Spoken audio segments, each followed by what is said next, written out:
కృష్ణా జిల్లా కేంద్రం మచిలీపట్నంలో భారీ ప్రమాదం చోటు చేసుకుంది.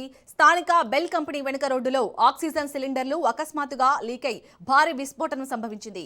ఈ ప్రమాదంలో 2 వ్యక్తులు తీవ్రంగా గాయపడగా అప్రమత్తమైన స్థానికులు క్షతగాత్రులను హుటాహుటిన చికిత్స నిమిత్తం ఆంధ్ర ఆసుపత్రికి తరలించారు.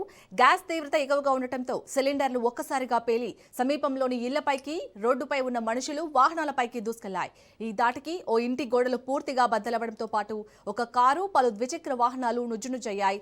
జనసంచారం ఉండే నివాస ప్రాంతాల మధ్య ఎలాంటి భద్రతా ప్రమాణాలు పాటించకుండా ఆక్సిజన్ సిలిండర్లు నిల్వ చేసి అద్దెకు ఇవ్వడంపై స్థానికులు తీవ్ర ఆగ్రహం వ్యక్తం చేశారు.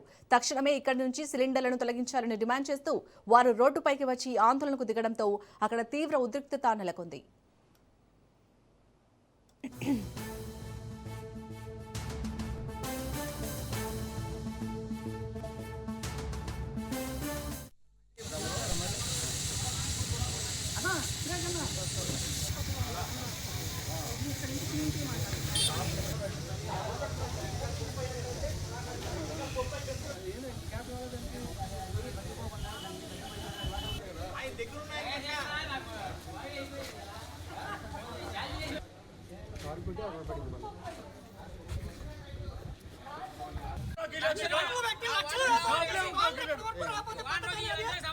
లక్షల వ్యాపారం చేస్తున్నాడు ఇక్కడ ప్రజల సొమ్ముతో. మరి లక్షల వ్యాపారం చేసేవాడు ఒక బండ 3,000 అమ్ముతున్నాడు కోట్లు. ఇవాళ మనిషి ఉంటే ఓనరు మనుషుల ప్రాణాలు కాపాడాలి.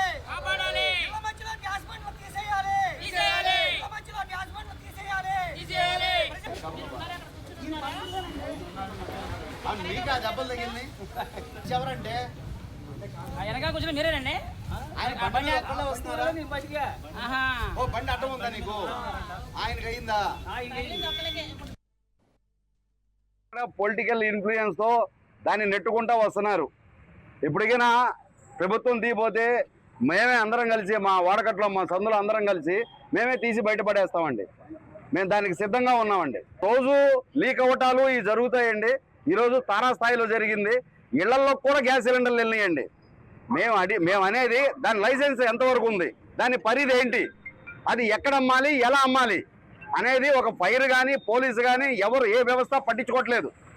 ఒకసారి క్లియర్గా దాని గురించి ఆలోచించి చేయాలి.